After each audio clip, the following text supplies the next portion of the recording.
Olá, pessoal, boa noite. Mais uma vez aqui, estamos no D3 do Comate. O dia hoje, eu sou suspeita, né, para falar da temática de hoje, que é a atividade física. De todos esses pilares que a gente adora falar, é a minha paixão. Mas, como o Ricardo fez os insights hoje, realmente as palestras estão sensacionais. E mais uma vez a gente vai ver a conexão dessas palestras hoje também. Eu estou aqui com a minha comissão, meus ajudantes, como eu também repito, meu braço direito e esquerda, minha comissão organizadora e as palestrantes de hoje também. Vou fazer uma breve apresentação para quem ainda não me conhece. Eu sou Michele Wada Monteiro, sou médica anestesista do Rio de Janeiro e fundadora do Movimento Médicos Atletas. Bom, vou passar a palavra para a Alessandra, para ela estar se apresentando. Boa noite, pessoal. Eu sou a Alessandra Freitas Russo, sou embaixadora do Movimento Médicos Atletas, uma das organizadoras do Comate.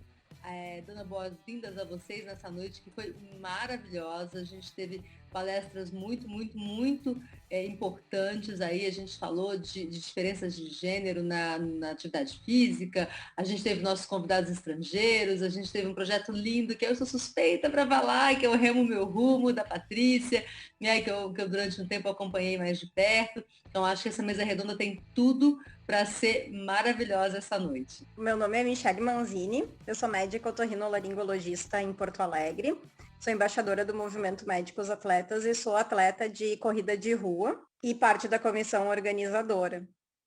Isso aí.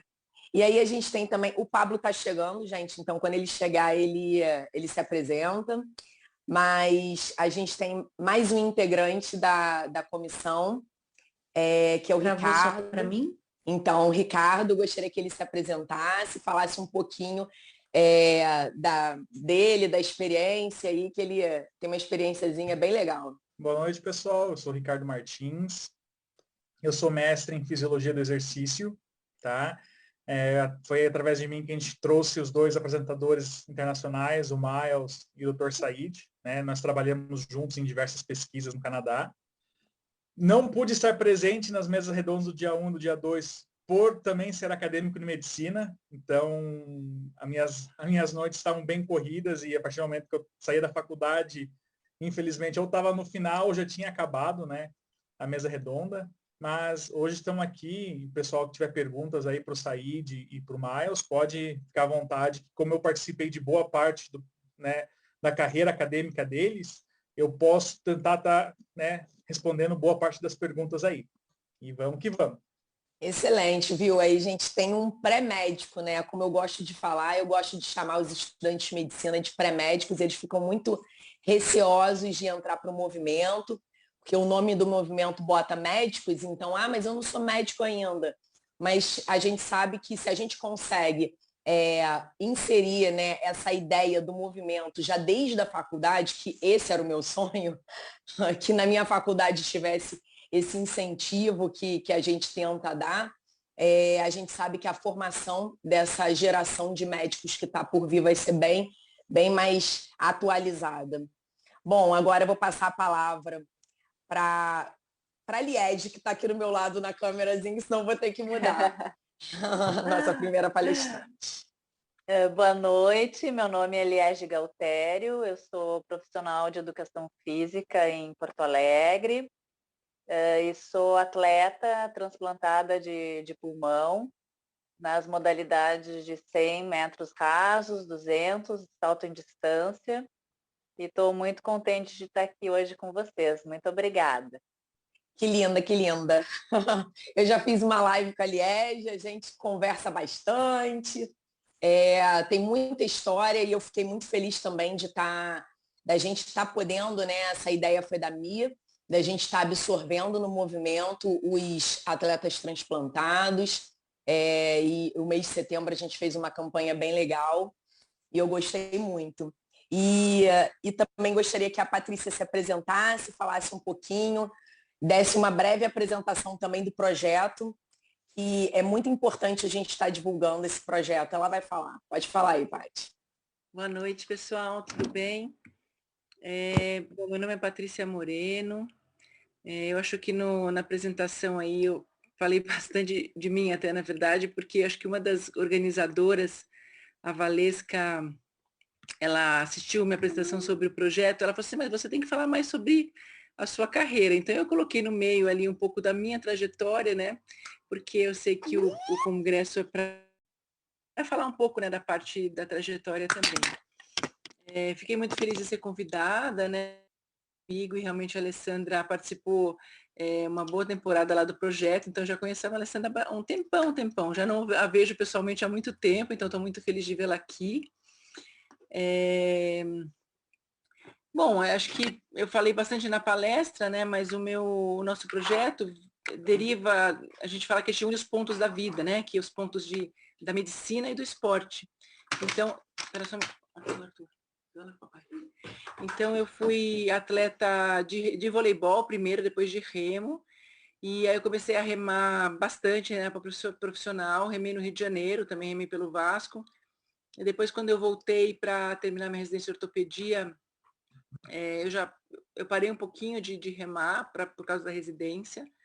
Em seguida, eu fui fazer meu fellow nos Estados Unidos. Quando eu voltei, eu entrei logo como no hospital, para trabalhar no hospital, e comecei a trabalhar com as crianças com paralisia cerebral. Eu já era médica contratada, e aí eu vi essa situação das crianças, né, dos adolescentes, que eles eram cuidados, né, a gente cuidava, fazia a nossa parte como médico, mas faltava uma parte além do hospital, né, porque no hospital tinha todo aquele foco no deficiente, e eles eram esquecidos no restante, né, nos aspectos da vida deles, que era a vida social, a parte emocional deles, né, a parte de crescimento como cidadãos. Então, a gente, desde 2009, eu idealizei isso, em 2013 a gente montou o Instituto Remo Meu Rumo, que atende crianças e adolescentes com deficiências, né, porque iniciou com deficiência física, mas hoje deficiência intelectual, deficiência sensorial, a gente tem bastante crianças com transtorno do espectro autista. São 150 crianças que a gente tem atualmente, a gente atua na pandemia muito fortemente mesmo, por vídeo atendimento, né, por teleatendimento, e a gente tem uma equipe interdisciplinar de saúde, com psicólogo, assistente social, profissional de educação física, fisioterapeuta e nutricionista. Atendemos 9 períodos na semana. Então, é um projeto que já ficou bem grande, né? Acho que se a Alessandra for lá agora, vai notar que a gente está bem estruturado, né? Foi um processo contínuo, então é isso, né?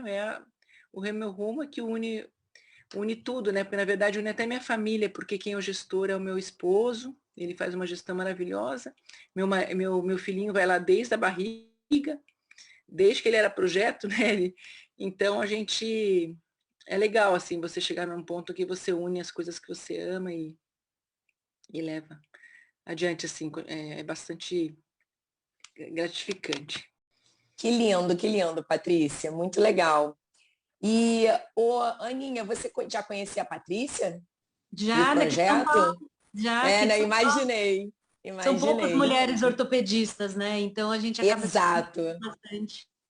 E vocês têm Ela é um grupo, né? Vocês têm um grupo Tem de o grupo das mulheres. mulheres. As minorias acabam se unindo, né, para a gente se fortalecer sempre. Então, as mulheres nesse meio bem masculino e o esporte, quando a gente atua como médica do esporte também é um meio predominantemente masculino. Então, a gente unindo as forças e as histórias acabam se identificando e dando uma força com a outra. Olha, vamos lá juntas de mão dadas que eu já passei por isso. Vamos se fortalecer e acaba uma ensinando os caminhos, aí vai ficando mais fácil para todas ali, quando a gente vê que não acontece só com algumas coisas. Mas no final é uma evolução que eu vejo que é da classe, do ser humano, da humanidade, faz parte a mulher, está saindo de uma cultura que ela sempre cozinhou, lavou, passou e cuidou da casa, para o meio externo, né? Praticar esporte, eu falo que também é um pouco disso. A mulher não tinha o costume de sair, correr como a Michele, ou remar como a Patrícia, né? A Liege também e a Alessandra, enfim, as mulheres não têm essa cultura. Então, quando eu falo para uma vozinha no consultório que ela tem que pegar um pezinho e fazer bíceps, ela olha assim e fala, nossa, mas, né? E a gente tem que, tá bonito falar hoje desconstruir, né? Mas a gente tem que desconstruir essas ideias que foram colocadas na nossa cultura, que mulher não pode isso ou aquilo, né? E a gente se une pelas minorias. Então, essa é a minha história com a Patrícia. A gente se uniu ali dentro da ortopedia e a medicina esportiva. Eu, como anestesista, eu acompanhei muitas residentes, a minoria da minoria das residentes de ortopedia. E, assim, infelizmente, mas felizmente, porque eu vejo que as ortopedistas são fortes demais e, assim, eu tenho uma admiração muito, muito grande mesmo. E a Ana, né? A Ana já é também velha de guerra aqui do Médicos Atletas e do Comate. Além de embaixadora, ela também já foi palestrante ano passado e a temática desse ano tem a cara dela. E ela é uma vencedora em relação a essa postura. Nada contra você, Ricardo, que está em minoria hoje também, o Pablo ainda não chegou. Mas, assim, ela conquistou uma coisa que eu tenho certeza, pelo que eu conheço dela, uma conquista muito, muito legal em relação à sociedade. Então, Aninha, se apresenta aí. Entre os maiores títulos que eu tenho hoje é ser a primeira presidente mulher da Sociedade Paulista de Medicina do Esporte. Então, eu falo com muito orgulho, que hoje é o que eu mais me orgulho, né, de falar que eu sou, que estou, né, que daqui a pouco, ano que vem, eu saio e vou para a Brasileira, se Deus quiser. E a ideia é contribuir sempre, né, com esse toque feminino, onde a gente passa, tem sempre uma coisinha que a gente tem a agregar. Os homens na sua visão e as mulheres têm na doçura, na paciência, no acolhimento, né? A gente sempre tem um lado diferente de ver as coisas. E outra coisa que eu prezo muito é lá na Santa Casa, que a gente tem um grupo de trauma do esporte que a gente atende os atletas carentes. Então, assim como a Patrícia, a gente também tem que estar nessa vida para ajudar as pessoas. Eu vejo que tudo que a gente faz também tem que ter um porquê, e eu acho que o meu porquê é estar atendendo na Santa Casa aqueles atletas que não têm condições de pagar consulta ou passar no médico particular. Então, a gente faz esses atendimentos dos atletas carentes lá, e eu tento contribuir fazendo o ensino, né, dentro da Faculdade de Medicina e na residência. Agora abriu a residência de Medicina Esportiva lá, então eu estou muito feliz em disseminar um pouquinho o esporte dentro de uma faculdade que não tem na maioria das grades curriculares, que é o esporte, né? Que é a questão do movimento, é ensinar também que a gente, além de praticar, a gente tem que mostrar que faz, né? Em atitudes, não só em palavras. Com certeza, Ana, eu tenho certeza que se na minha formação eu tivesse encontrado medicina do esporte, eu teria feito. Mas aí eu fiquei naquela da ortopedia e eu falei, não, essas ferramentas eu não quero não, apesar de eu ter habilidades, mas eu falei, não. Mas assim, realmente a medicina do esporte, ela, para quem acaba atraindo muito quem pratica, né? Quem já gosta. A gente transborda, né? Acho que está nos poros essa endorfina, a gente é mais feliz. Eu, quando eu percebo que alguém pratica esporte, eu vejo sempre que ela está diferente. Parece que o estresse ali passa meio longe, sabe? O mundo tá caindo. Igual as crianças falam assim, não, mas já corri hoje, tá tudo bem. Pode falar aí que eu não tô nem aí. A gente é mais leve, né? Exato. Gente, olha só, acho que eu apresentei todo mundo, né? Acho que eu não esqueci de ninguém. Bom, quem tem perguntas já, eu vou reservar as minhas mais para um pouquinho para frente. Ricardo, Alê, Mita, vocês têm alguma pergunta já? Eu fiz umas considerações ali da aula do Said, eu vou, não são bem perguntas, mas são coisas que eu acho que a gente tem que, assim, ressaltar. E aí eu vou pedir para o Ricardo comentar. Até porque como ele participou dos estudos, tem algum detalhe a mais para nos comentar. Então, assim, que eu achei bem interessante, assim, para o público em geral, né? Eu até anotei as frases que ele falou. Primeira coisa, né, que ele falou, a idade é apenas um número. Isso é uma coisa que eu falo muito para os meus pacientes, porque às vezes eles se lamentam, mas eu já estou com 70 anos, né? Eu já estou com 60, já estou com 50, já está na idade de começar a ter problema, quando na verdade não é assim, né? A gente pode modificar isso através do estilo de vida saudável. Então, mais do que a idade em si, é bem o que ele fala, né? Mais do que o número em si, eu acho que o mais importante é como a gente está se cuidando, né? Outra coisa que ele comentou também ali sobre atividade física, reduzindo o risco de doença crônica, né? Vendo o gráfico, a gente vê que a pessoa que está em peso adequado e faz atividade física tem um risco bem baixo de doença crônica. e mesmo aquele que está em sobrepeso e obeso, ele tem um risco aumentado em relação ao que está em peso normal, mas ainda assim é reduzido em relação ao que é sedentário, né? E eu achei sensacional ele ter comentado a questão da saúde mental, de prevenir doenças, principalmente a demência, através do início da atividade física precoce, né? Ele falando ali do exercício aeróbico e do exercício de força, que a gente sabe que todo mundo teria que fazer, né? Falando em questão física, na verdade, e eu achei legal porque ele comentou da questão mental também. Daí, sobre essas considerações que ele comentou, Ricardo, o que tu acha que tu pode ainda acrescentar, né? Tu que teve dentro dos estudos, assim, ou reforçar em relação a essas afirmações? Eu acho assim, ó, pelo que eu passei, né, pela experiência que eu tive lá fora, a ideia muito é o quê? É que você tem que, o exercício físico, ele é muito atrelado à academia, né, eu tenho que ir para academia, eu tenho... Na verdade, não. Uma das frases, né, infelizmente o Said não colocou ali, que é, eu falei que ele tinha que patentear a frase, é que a academia mais acessível é do portão da tua casa para fora, é do portão para a rua. Porque você pode muito bem fazer uma caminhada, né, e atingir o mínimo necessário que as entidades falam, 150 minutos, tem entidade que já está pregando 300 minutos por semana. Então, não é necessariamente que você precisa estar atrelado a uma academia, né? Nós tínhamos lá na CAD um programa, o AAA, né, que a gente chamava, o Acadia Active Aging, que é basicamente o envelhecimento ativo na universidade, que era justamente isso. A gente pegava 60 idosos, tinha lista de espera, né, de tão famoso que o programa acabou se tornando, a gente teve que abrir várias outras, como eu falo assim, satélites, programas satélites nas cidades em volta para tentar desafogar um pouco. Mas a gente percebia que realmente tinham idosos de 80, né, 90 anos, tinha uma senhora de 101 anos que fazia, e você olhava para uma senhora de 101 anos que já estava no programa já há 2, 3 anos, e você às vezes comparava com um idoso que estava entrando no programa com 60, 65, e você via a diferença, né, por mais que ele tinha 30, 40 anos de idade, de diferença, a pessoa que já era ativa, né, uma pessoa que já tinha um histórico de atleta olímpica e que ela nunca deixou de ser ativa, quando você comparava essas duas pessoas, você via, nossa, parece que a pessoa que está com 60 anos é a pessoa mais velha do que aquela senhora que está com 101. É uma pessoa que não precisava de bengala, não precisava de andador. Você perguntava para ela coisas lá de 1940, 1900, sabe?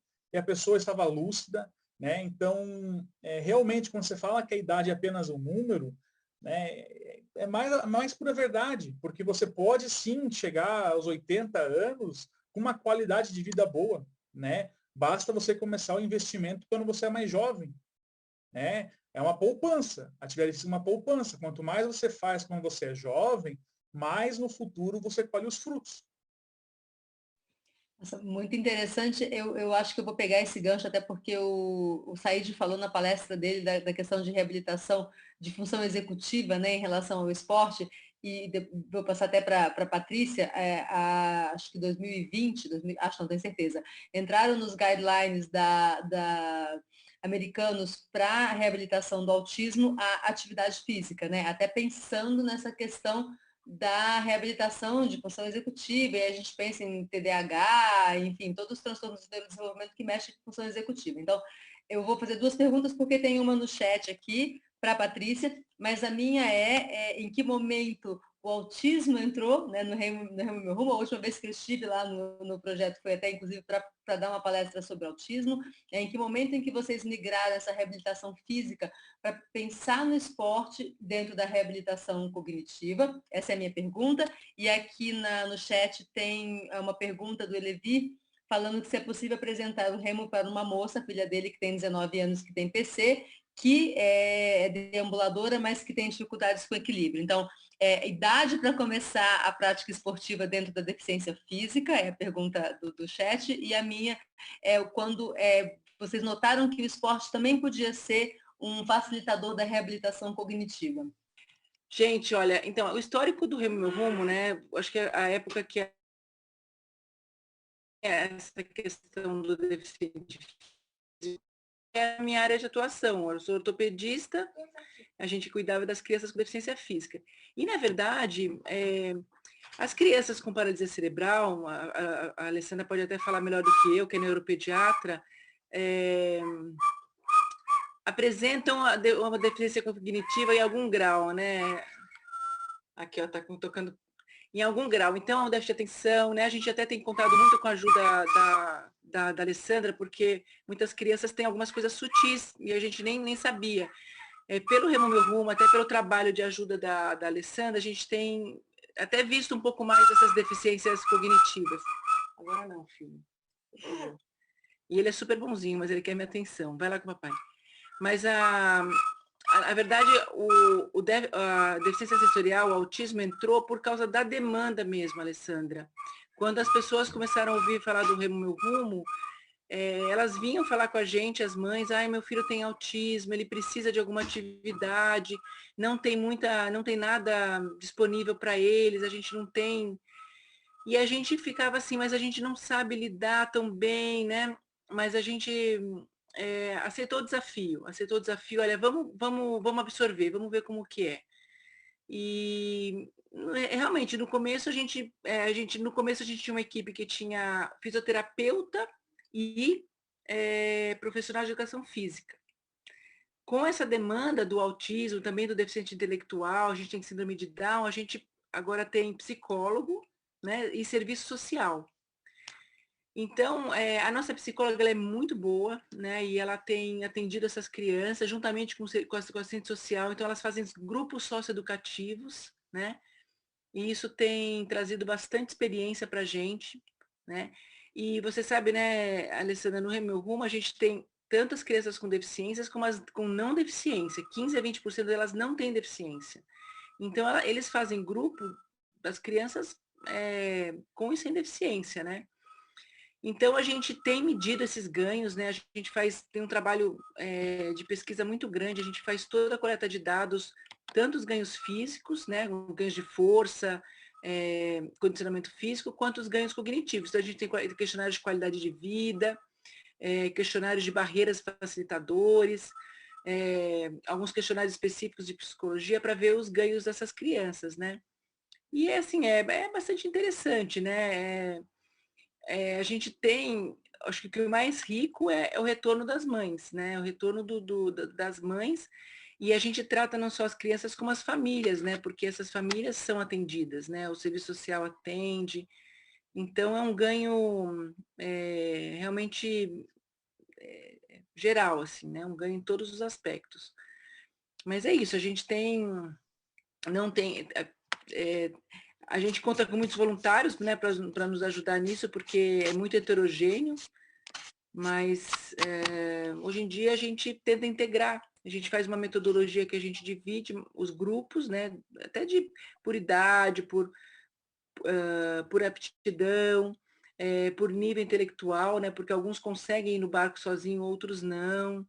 A gente precisa ser muito cuidadoso porque a gente leva a criança para a água, né? Então a gente precisa ter muita questão de segurança, nossa, é muito importante.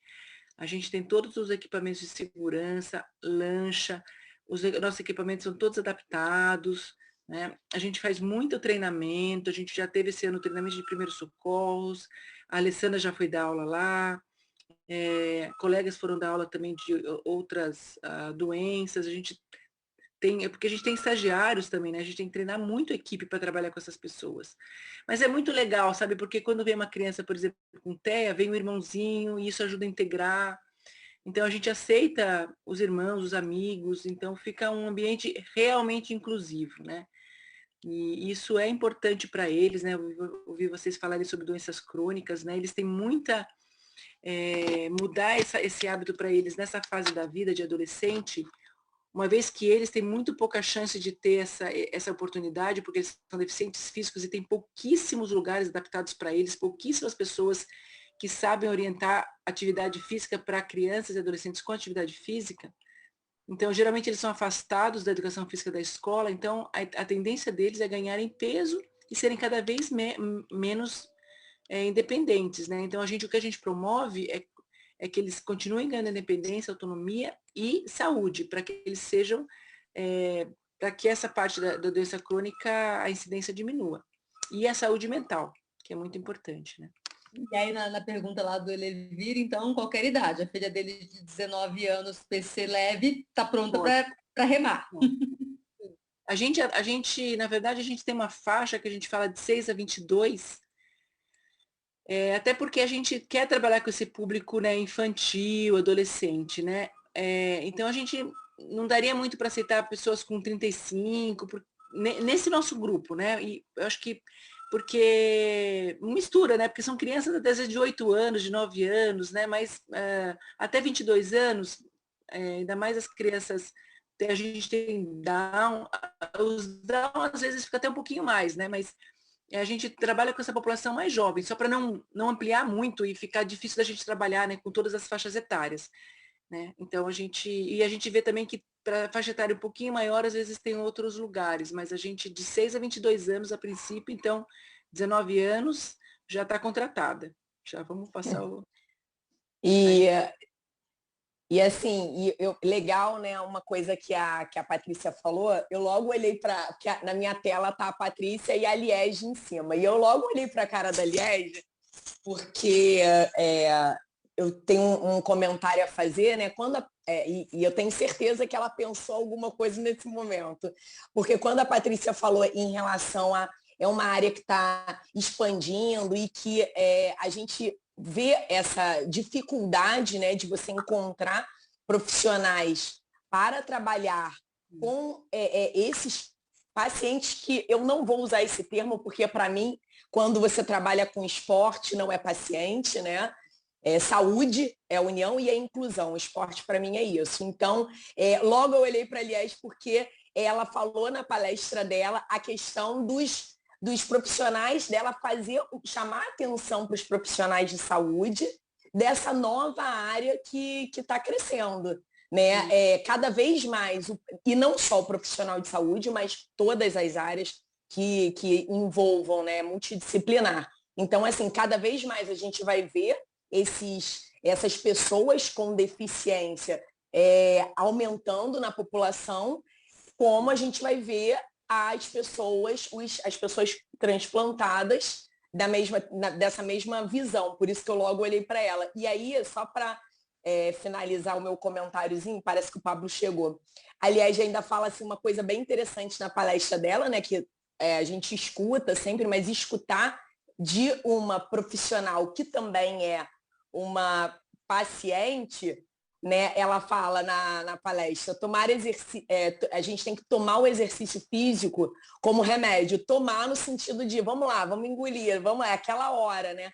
Tem a hora do imunossupressor, também tem a hora do exercício. Então, quando a gente incute isso na nossa cabeça, né, a gente vê como uma obrigação, foi uma outra chamada que ela fez. Mas esse link da Patrícia com a Liege, na hora eu falei assim, é a mesma coisa, né?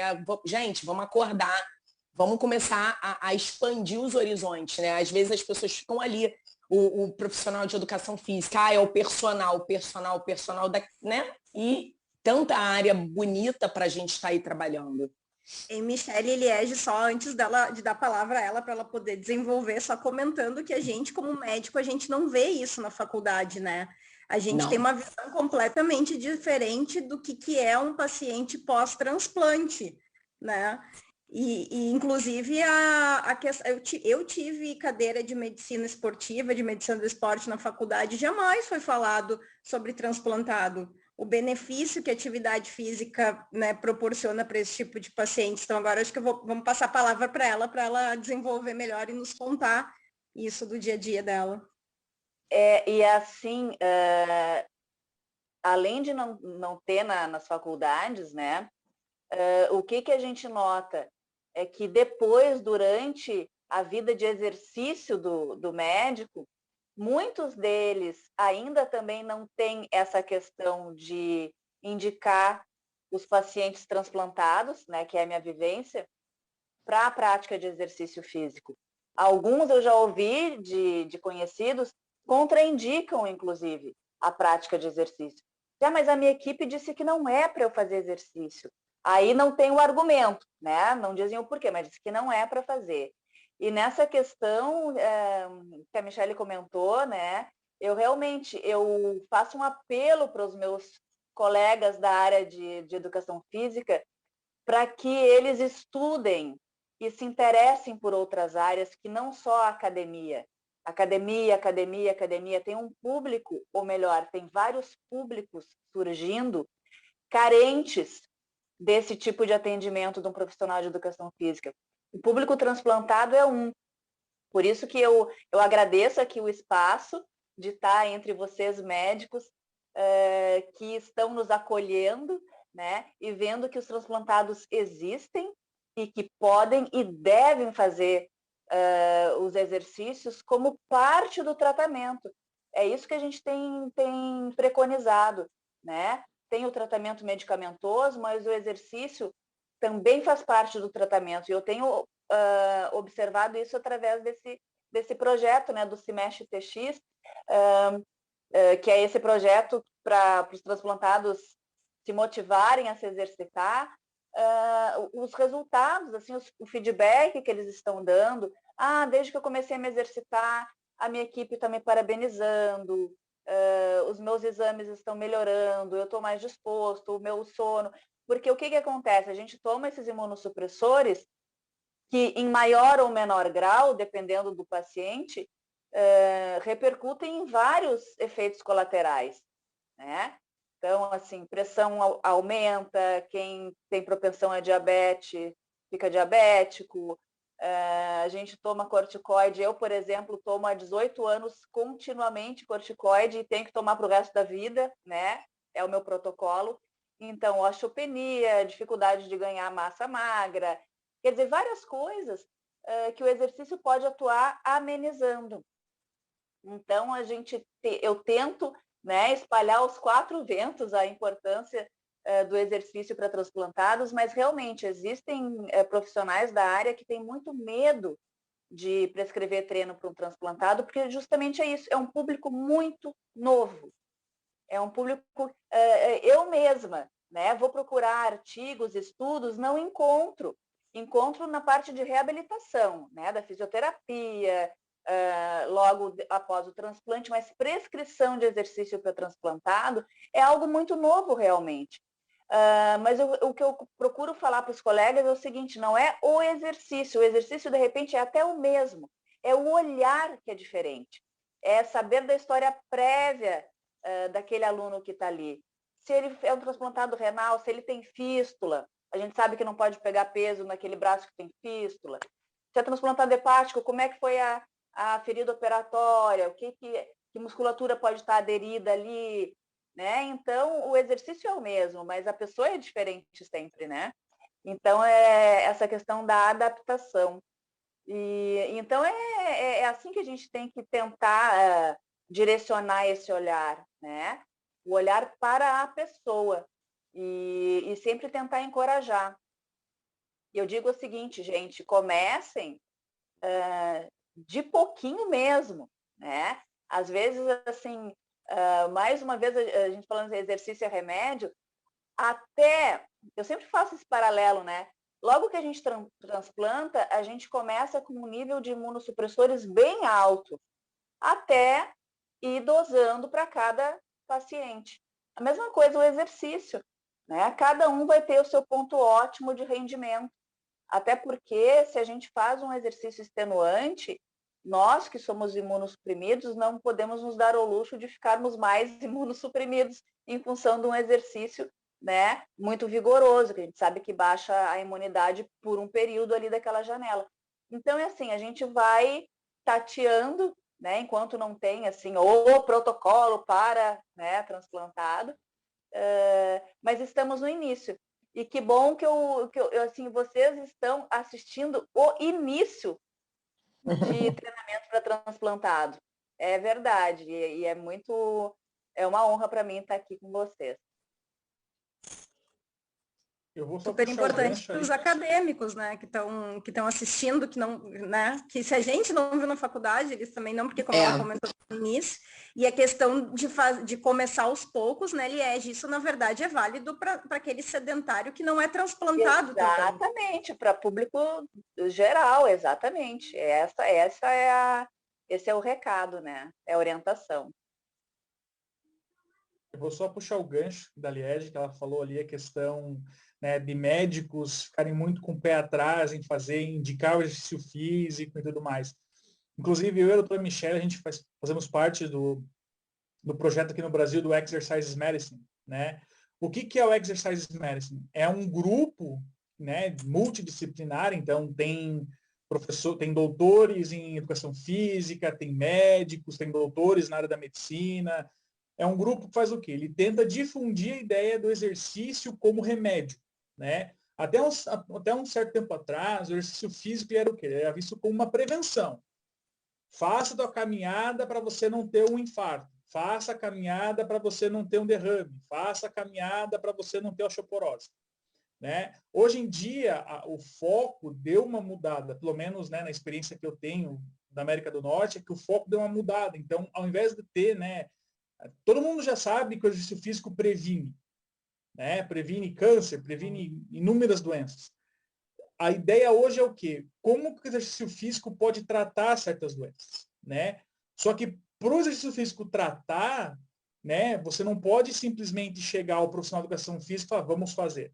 Você tem que ter uma abordagem multidisciplinar, né? E é isso que o Exercise Medicine, ele meio que prega, né? Você não pode ver o paciente, né, ou no caso o transplantado, ou a pessoa na cadeira de rodas, uma pessoa que está na reabilitação, apenas com uma visão da medicina. Você tem que ver aquela pessoa vai precisar de um fisioterapeuta, ela vai precisar mais para frente de um profissional de educação física, ela vai precisar de um psicólogo, né, do médico. Então, essa abordagem multidisciplinar que acontece.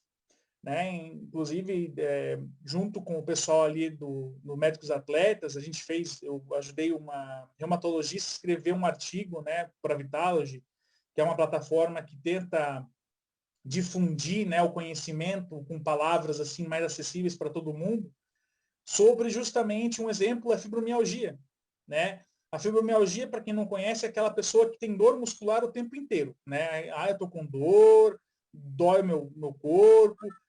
E o exercício físico, todo mundo associa com o quê? Com a dor, né? Ah, eu fiz uma corrida, levantei um peso, estou dolorido. Então, muita gente que não entende, né, não sabe, ele não tem muito conhecimento na área, pensa que não, uma pessoa que tem fibromialgia, eu não posso dar o exercício físico, porque eu vou piorar o quadro. Não é bem por aí.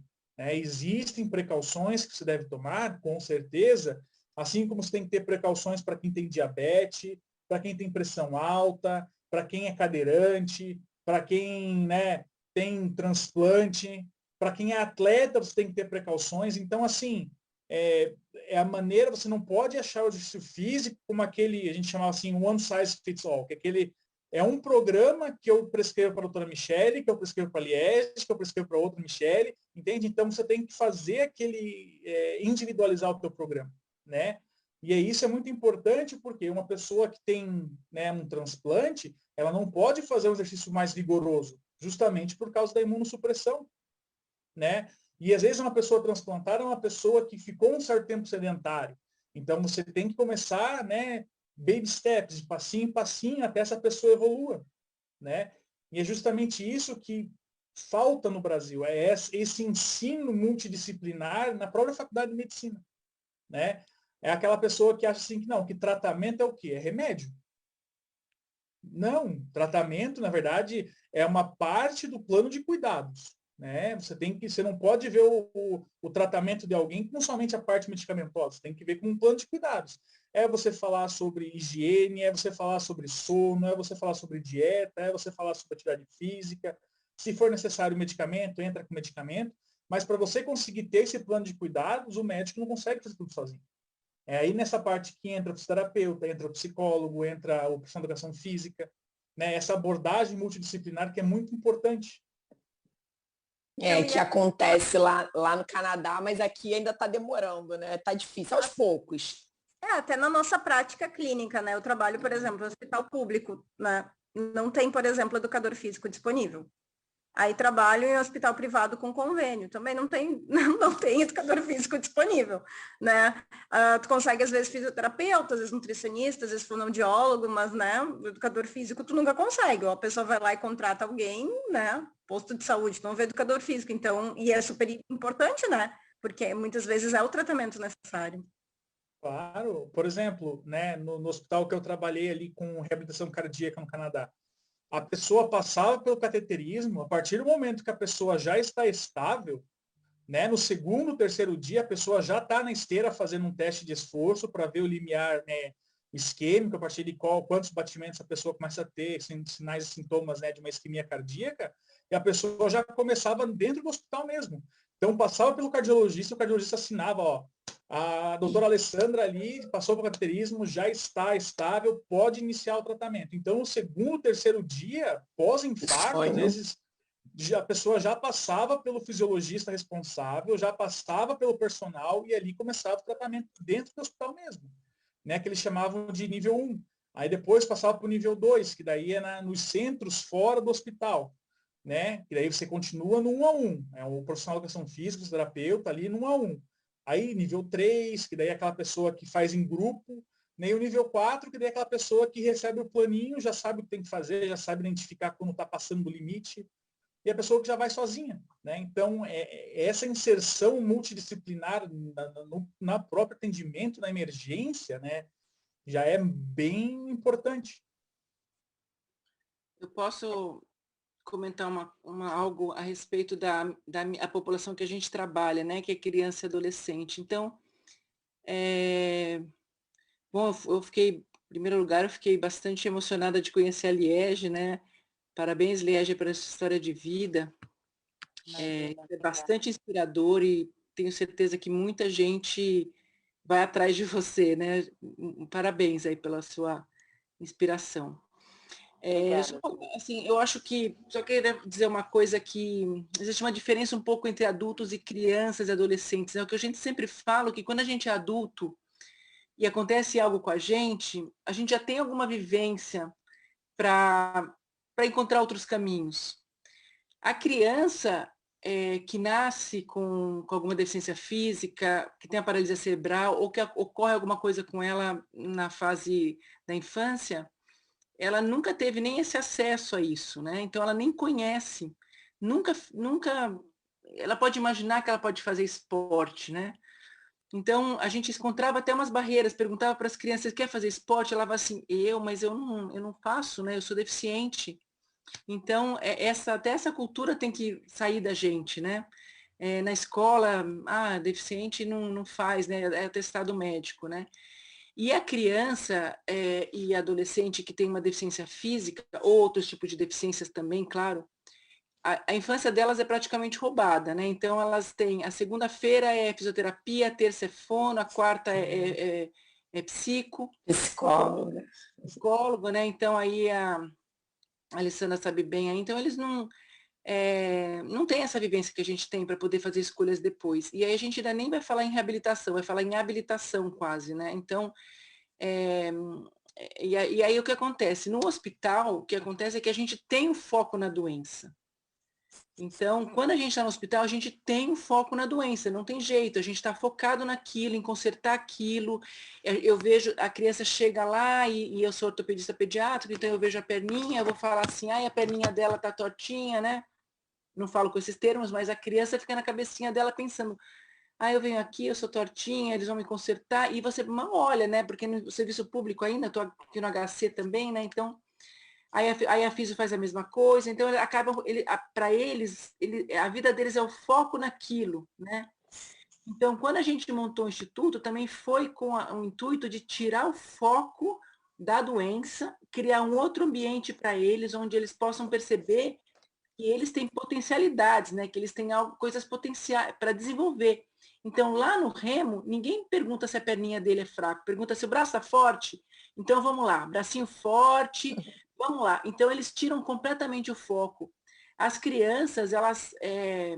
tem criança que chega lá que nem olha para cima, só olha para baixo. É impressionante como eles começam a ver o mundo assim de outro, porque realmente muda a autoestima deles, né? Então isso é muito importante também, o lugar que se cria para fazer isso, né? Então um dos nossos pilares foi mudar o ambiente, porque fisioterapia eles têm que continuar fazendo, então a gente vai fazer isso lá na raia, porque a criança por exemplo, com paralisia cerebral, fez fisioterapia a vida inteira. Então, quando ele é adolescente, ele não aguenta mais fisioterapia. Então, assim, o esporte é uma maneira de a gente continuar fazendo o que ele tem que fazer, mas em outro ambiente, com outro foco, com amigos, né? Com a família perto.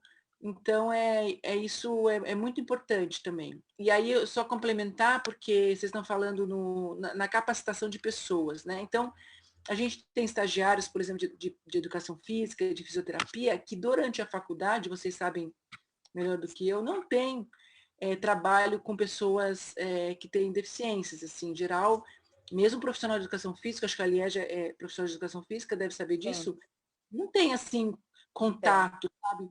Então, as pessoas que fazem lá, os estagiários que passam pela gente, é uma escola, porque assim, na verdade, quando um profissional de educação física se forma, ele não sabe nem pegar numa criança que tem paralisia cerebral. Eles têm medo, né? O mesmo medo que, aliás, fala aí que tem medo, o transplantado, mas também, nossa, essa criança, eu posso mexer aqui, ele pode mexer. Então, isso não tem também na nossa, não é só na parte médica, né? Na parte dos outros profissionais, né? E como o Ricardo falou, são os que vão estar mais no dia a dia. O médico faz uma consulta uma semana, uma no outro mês, mas quem faz o cuidado contínuo são os terapeutas, né? São os fisioterapeutas, os psicólogos, as TOs, né? Os terapeutas ocupacionais. Então, é importante difundir muito isso para essas outras profissões, né? Que realmente que tem os cuidados contínuos do paciente. Lá no nosso caso também a gente não chama de paciente, a gente chama de aluno. Aí. E aí eu queria até trazer um ponto antes do que a Patrícia está falando, que é um pedaço do que a Ana Paula falou na palestra dela, que é a criança, eu achei muito legal, porque a Ana veio aí da criança, né, do esporte na infância, da diferença de gênero no esporte da infância, e eu, como pediatra, é sempre uma dúvida, né? Que idade que começa, quanto que pode começar um esporte estruturado? Tem esporte que menino não pode fazer, tem esporte que menino não pode fazer. Acho que queria que você contasse um pouquinho dessa sua experiência, né, da gente pensar na infância, o quanto também a gente não tem experiência, né? Do tipo, o que fazer com uma criança de 6 anos, de 5 anos, quando que pode fazer musculação, quando que não pode, né? Quando que é aquela coisa mais lúdica de fazer um circuito motor e quando que a gente pode efetivamente começar uma atividade física mais estruturada. Foi para mim ou para Patrícia? Para você, para você. Não, porque a Patrícia que é ortope pediátrica, né? Ela que faz neuromuscular e ela manja muito. Mas eu fiz um post falando desde a infância na sua palestra. Não, é que ela é tão maravilhosa que eu paro para ficar olhando ela falar. Mas é que na sua palestra, na sua palestra você fez um panorama desde, né, da diferença. Né, e hoje eu falei sobre isso num post, porque todo mundo me pergunta mesmo, que hora é a melhor hora para começar a atividade física? E a grande pergunta é o exercício resistido, né? Quando é a melhor hora? Porque antes a gente sempre falava musculação, mas o que é musculação? Nada mais é que um exercício com forças, com peso, que é isso que a gente precisa para ganhar a tal da força muscular, que vai desde a infância até a fase adulta, que acontece com os nossos idosos, que é a perda muscular, né? Que a gente vai ter nessa lipossubstituição gordurosa. Então, esse exercício resistido, ele tem que ser incentivado desde pequeno, sim. A grande questão é como, né? Porque os pititicos, né? Eles não têm uma concentração de fazer 3 séries de 15 de qualquer coisa. Então, a gente tem que brincar com eles. E a gente tem que começar a inserir isso de uma forma bem lúdica. Então, não tem idade para começar. O meu, com 3 aninhos, ele já está lá, fazendo o circuitinho, tem que levar a bolinha verde no cone verde, depois volta. Ah, dá para pôr uma caneleira? Não, mamãe, tá pesado. Então, tira a caneleira e tenta correr. Ah, agora eu quero brincar. Vai brincar, semana que vem a gente faz mais um pouco.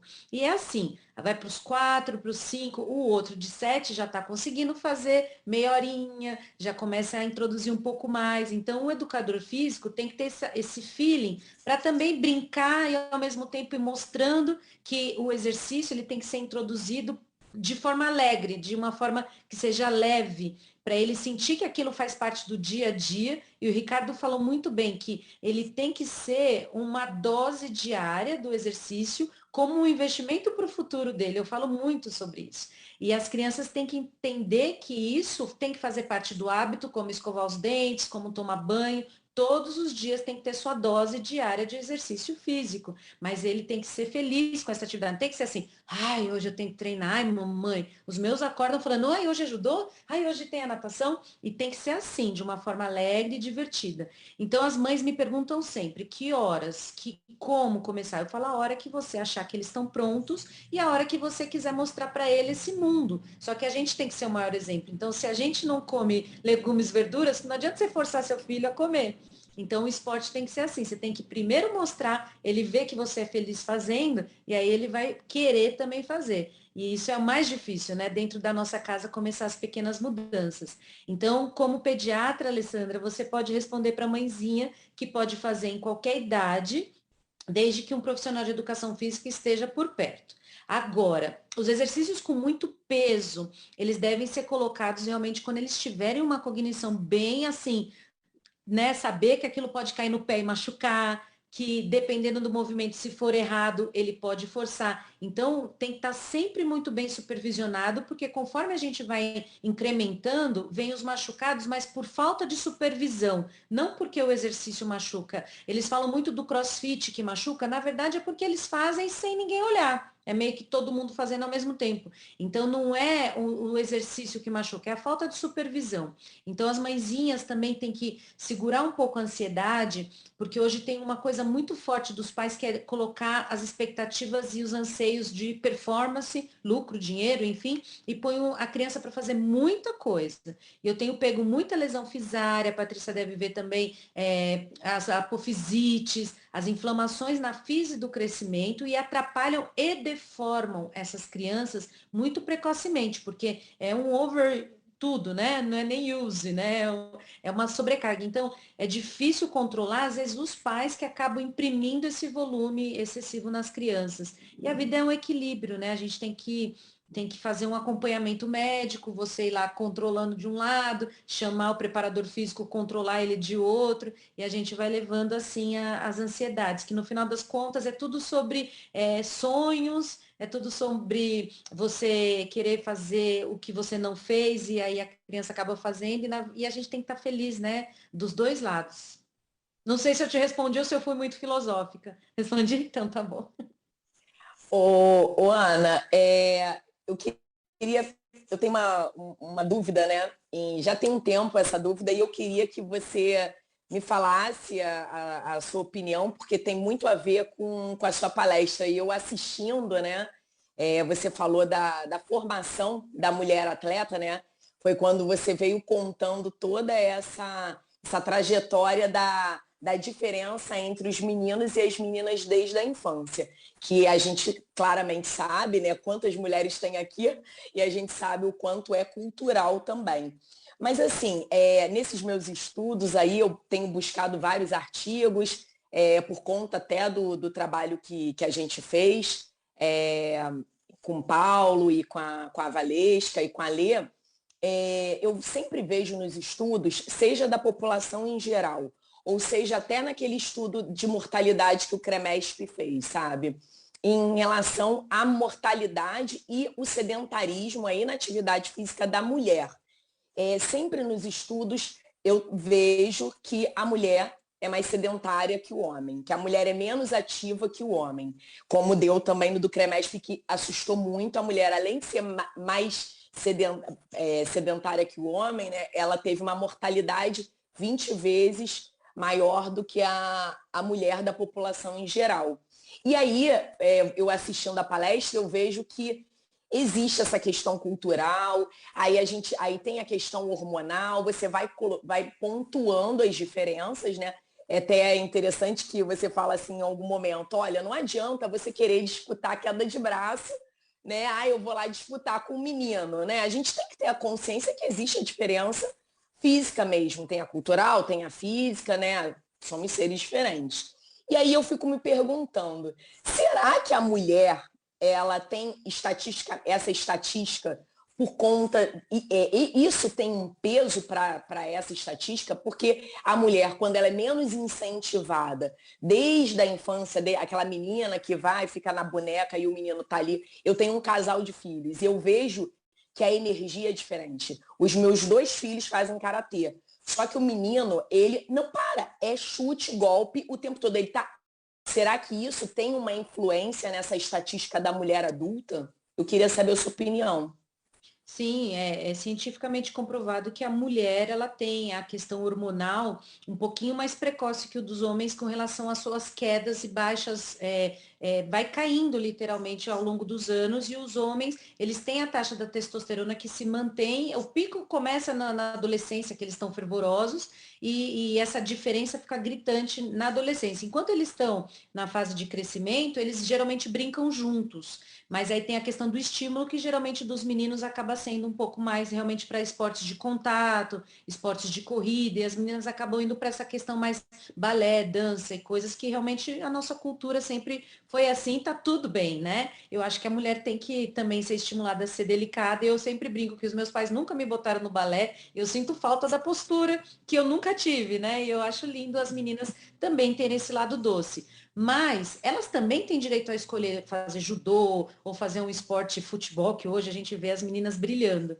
Mas na adolescência tem essa explosão diferenciada de hormônios, porque os homens, eles são os corredores, os lutadores, a caça, eles que vão buscar. Então é instinto animal que eles tenham esses hormônios mais fortes, né, da força. E as mulheres são as progenitoras, elas vão gerar. Então vai vir lá ocitocina, hormônio relaxina, então elas são mais flexíveis, elas têm a bacia mais larga para caber o feto, então o neném, né? Então a ideia toda também é sobre olhar para nós mesmos e saber as nossas limitações, a questão hormonal das mulheres que têm os ciclos menstruais, que tem muitas que se alteram bastante, né? Então nessas fases a mulher realmente ela olha um pouco mais para dentro e tem essa questão de não ser tão esportiva na maioria dos casos. Por isso que a gente tem essa estatística tão diferenciada.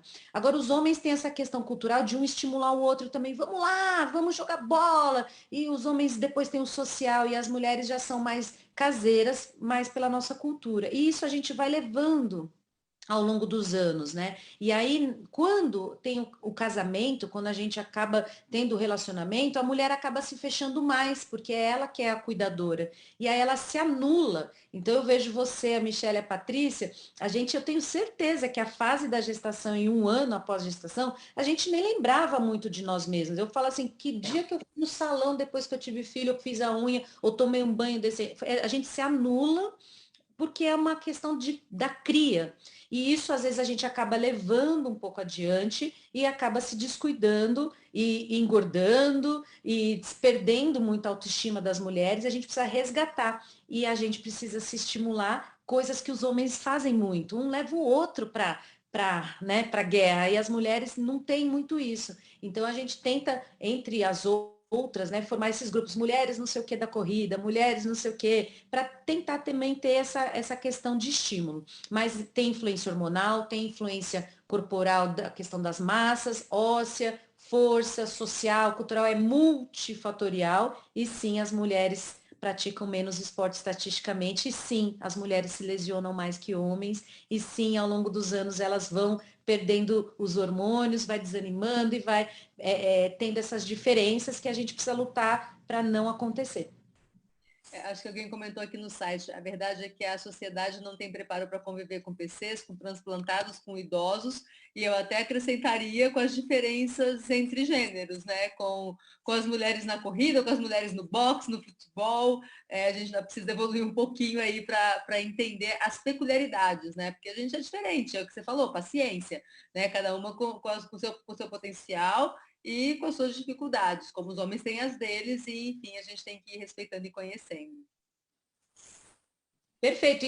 Gente, esse discurso não é para a gente se sentir nada menor, não. A gente tem milhares de qualidades e mil coisas que é para a gente se levantar. Isso é só para a gente poder entender que a gente precisa tirar força mesmo. Como as minorias, as questões dos transplantados, dos deficientes físicos, eles também têm que ter inclusão e a gente defender as bandeiras. É que aquela coisa, a gente sempre olha um pouquinho para si, mas é para, no final das contas, a gente se unir juntas, ser mais forte. Então, quem vê, tudo isso que eu falei, nada me abala. Eu estou lá fazendo meu esportezinho todo dia, estimulando todo mundo a praticar. A ideia é que a gente não entenda que isso tudo é para a gente se sentir menor. nem melhor. A gente tem que só lutar para ter igualdade e se sentir equivalente. Porque na hora ali de correr, lógico que o homem tem uma performance diferente, mas a gente sempre está ali para estar juntos, né? Eu ia comentar isso, a gente nunca, a gente provavelmente não vai ter um pace que nem nós somos corredoras, né? Que nem os meninos. Em compensação, vamos combinar, a ginástica artística de solo masculina nunca vai ser tão linda quanto a feminina, né? Não é? Faz parte. Mas isso que a Ana falou é verdade. Eu acho que o autoconhecimento é importantíssimo para a gente seguir por um caminho de equilíbrio. Eu surfo, né? E eu comecei a surfar, eu sempre falo, né, também nas lives, eu sempre gosto de contar, eu comecei a surfar antes do Fábio, eu comecei a surfar em 2009 no meu R1. E o Fábio não surfava, só ficava correndo até que eu incentivei ele, experimenta, ele, nunca vou ficar em pé, e ficou. O Fábio é meu marido. Ok, ele, um ano depois, começou a surfar. Eu surfei na gravidez, nas 2 gestações, só que eu tive a pausa, e aí, para retornar, é uma coisa mais complexa. E assim, eu confesso a vocês que até acontecer na minha cabeça isso que a Ana falou, não é para diminuir, é para a gente entender, que é o tal do autoconhecimento, e entender o nosso espaço e parar de competir. Por isso que eu adorei o exemplo da queda de braço. Porque eu confesso, estou aqui confessando, vai ficar gravado, que por um bom tempo eu ficava inconformada dele estar lá surfando, não tinha perdido nada, porque não foi o corpo dele que modificou e também não teve a pausa, enfim. E eu lá tendo que correr atrás do meu perdido, né? Mas assim, hoje eu tenho esse autoconhecimento, concordo plenamente com o que a Ana falou, e é uma mensagem muito importante para nós mulheres. Eu sei que o Pablo e o Ricardo também. O Pablo não abre nem a câmera. mas é isso. É muito importante que essa palestra da Aninha, da mulher atleta, porque a gente precisa se entender. E depois que a gente se aceita, né? Aceita, eu sou mulher, eu sou assim, eu tenho essas limitações, mas eu também tenho essas vantagens, como a Lê falou. Cara, o meu surf desenvolveu absurdamente. Foi quando eu parei de olhar o que o Fábio estava fazendo e o que eu podia fazer. Hoje até ele fica um pouquinho incomodado. Mas o Pablo tá quietinho, mas ele falou uma coisa muito interessante lá no chat, que que a gente fala, a questão do esporte paralímpico do Brasil é muito forte, né? A gente traz muito mais medalha na Olimpíada, nas Paralimpíadas do que nas Olimpíadas, e vamos combinar, mas com muito menos apoio. Não dá para comparar o apoio do esporte paralímpico com o esporte olímpico e o quanto a gente tira leite de pedra nesse esporte, né? Nessa modalidade, né? Eu queria parabenizar, foram realmente palestras muito tocantes, e essa discussão aí da Ana Paula é realmente algo que dá muito pano para manga, né? Mas a gente tem que entender que não pode haver competitividade. A leveza e a força, elas são características de cada um dos lados, né? Eu acredito que existe força também feminina, porque a gente vê, tem levantamento de peso, o arremesso do martelo, coisas que realmente exigem uma grande potência, e proporcionalmente as mulheres nunca fazem feio, né? E por outro lado, existem alguns esportes que exigem uma certa habilidade masculina que não depende da força, né? Eu gosto muito de, por exemplo, o tiro, né? Vocês veem a capacidade de concentração do atleta, né? Então aí você está levando em consideração o sexo. Você está levando realmente habilidades que são soft skills, que não é aquela necessidade de explosão. Mas eu vejo que realmente falta um pouco de políticas públicas e educacionais para tirar todo mundo do sofá. É mais fácil. O homem, você fala, o que você dá para um menino? Você dá uma bola. Ele vai jogar bola. Poxa, mas as minhas filhas fizeram futebol de salão na escola. Elas adoravam jogar bola. Então, existem a turma boa do drible também, né? De um lado e do outro. Então, eu acho que nós temos que universalizar. Não existe sexo no esporte. Existe competência, existem habilidades próprias de cada um, né? E realmente, assim, a leveza E a força, ela depende, obviamente, do momento. E a gente tem que trabalhar isso. Eu acho que os filhos, né, como a gente está falando, a gente fala dos médicos, fala dos pacientes, mas nós temos que olhar a nossa vida como um todo. Então, eu acho que é muito importante a gente trazer o nosso exemplo para dentro de casa. Eu vejo aí a Ana, né, os meninos correndo, praticando esporte, uma coisa linda, as medalhas, né? A Patrícia com a situação de inclusão, de mostrar o quanto são importantes. Eu tenho um irmão deficiente e a equipe, quando participou do campeonato da PAI, era incrível como eles faziam gol, a felicidade da equipe de fazer. E, por outro lado, eles não tinham a gana de querer vencer, não. Eles até nem ligavam se iam ganhar ou vencer. Vocês vejam a pureza né, dessas pessoas que valorizam, na verdade, a oportunidade de estarem juntas. Isso é realmente assim a humanidade. Esse é o efeito de que realmente assim nós precisamos valorizar o ser como humano. Se ele é homem, se ele é mulher, dependente do gênero, mais de 20 gêneros aí descritos, né? Não quero saber, eu quero saber o que ele sente, o que passa no coração, o que passa nas suas mentes, né? Não quero dar aula aqui, nem fazer palestra no final, mas eu queria dizer que realmente 3 noites inacreditáveis, sabe? Quanta coisa que nós aprendemos e essa aula ela vai ficar disponível por vários meses, por 6 meses. Eu acho que a gente tinha que fazer uma campanha agora. Adote um acadêmico, né, Ricardo?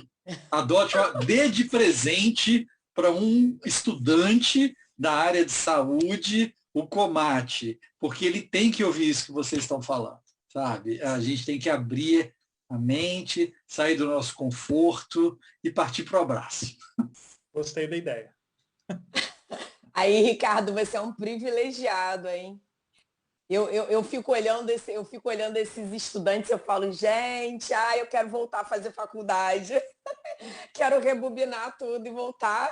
Eu já tenho várias ideias. Se eu fizesse faculdade hoje, tinha várias ideias para estar aplicando. Depois eu te falo, Ricardo. E aí, é um olhar meninas? é um olhar muito mais humano, né? Muito, pelo menos muito, assim, sobre o paciente, né? A gente se coloca muito mais no lugar dele hoje, e essa capacidade eu desenvolvi anos depois de estar formada. Infelizmente, né? Deveria sair formada já, né? Mas eu demorei um pouco para conseguir. Tem gente que não consegue a vida toda, né? Porque a gente não é preparado para isso, infelizmente. Exatamente. Tem mais alguma pergunta, gente? Parabéns aí, Liege, também. A gente conversou, né, Liege? Falou um pouco. Nós encontramos uma pessoa em comum, né? Um colega médico aqui que participou do seu tratamento, foi muito bacana, pessoa muito querida aqui. E aí eu gostaria de convidá-los, então, para deixar a oportunidade para os comentários finais, para quem nos assiste ao vivo e para quem vai nos ver em outros momentos. E dizer que essa nossa conversa vai ficar gravada também em podcast no Medicina do Conhecimento. Então, vocês podem também divulgar, já que a gente também tenta fazer uma inclusão, né, de um formato também inovador, digital, para que a gente possa espalhar como uma semente, né, por esse mundo afora, essas boas ideias que foram discutidas. Aí a gente podia começar por ordem alfabética, pela Ana, Liege e Patrícia, por favor. Olha, eu fico muito feliz pelo convite já desse segundo, né, que eu primeiro participei ano passado, no meio de uma pandemia, a gente estimulando as pessoas a praticar esporte, os médicos, os acadêmicos, e no final das contas vai pegando todo o nosso torno. Então, esse fruto ainda virtual, ano que vem, espero que já se transforme em presencial, e que a gente saia estimulando toda a nossa classe, né, que precisa muito. Uma vez eu lembro que um dentista amigo meu falou que a classe médica é a que mais frequenta o consultório dele, porque ele não tem tempo de escovar os dentes. E eu lembro no meu momento da residência que eu comia mal, eu comia no carro entre um hospital e outro. E hoje eu penso que realmente a gente não se alimenta bem, a gente não escova os dentes e quis fazer esporte é um luxo. Então acho que a gente tem que repensar sobre isso, repensar sobre o nosso bem-estar, porque só assim a gente vai poder transmitir para as pessoas o que a gente é, né? A gente precisa, além de falar, fazer. Então essa é a minha mensagem final. Eu queria deixar meu contato, todo mundo, né, pode falar comigo, eu sou super disponível, a Michelle sabe, o pessoal sabe que eu tento responder Verdade. todos os meus directs, meus WhatsApps, então fiquem à vontade para as dúvidas, se assim tiverem da palestra. Um beijo e obrigada pelo convite. Aliás, vou só atravessar aqui o samba rapidamente, porque a Ana também é uma super apoiadora do movimento que chama Divas que Correm, que é de mulheres que empoderam outras mulheres à prática esportiva, e é gratuito, enfim, então ela é realmente muito disponível e tá muito parceira aí de vários projetos que são muito legais para a prática esportiva. Acho que a próxima é a Liege. Bom, eu queria agradecer o convite de estar aqui, parabenizar pelo evento e dizer que eu estou muito feliz de poder contar com vocês todos como aliados, né, nessa divulgação dos exercícios para transplantados, porque eu acho que é um caminho que a gente tem muito a trilhar e evoluir, mas eu já noto que as coisas estão mudando para melhor e com a ajuda de vocês, com certeza, esse movimento só vai crescer. Muito obrigada pela oportunidade. Bom, gente, realmente é a primeira vez que eu participo, eu adorei. Gostei muito de conhecer a Michelle, que eu não conhecia, as duas Michelles, né? Que eu não conhecia, a Liege, o Pablo, outras pessoas também, né? Que eu vi as histórias, achei tudo lindo. Rever a Ana Paula, rever a Alessandra, muito obrigada por ter lembrado de mim. Eu vou falar uma coisa assim que eu falo sempre do esporte, né? Que o esporte, ele realmente é super democrático.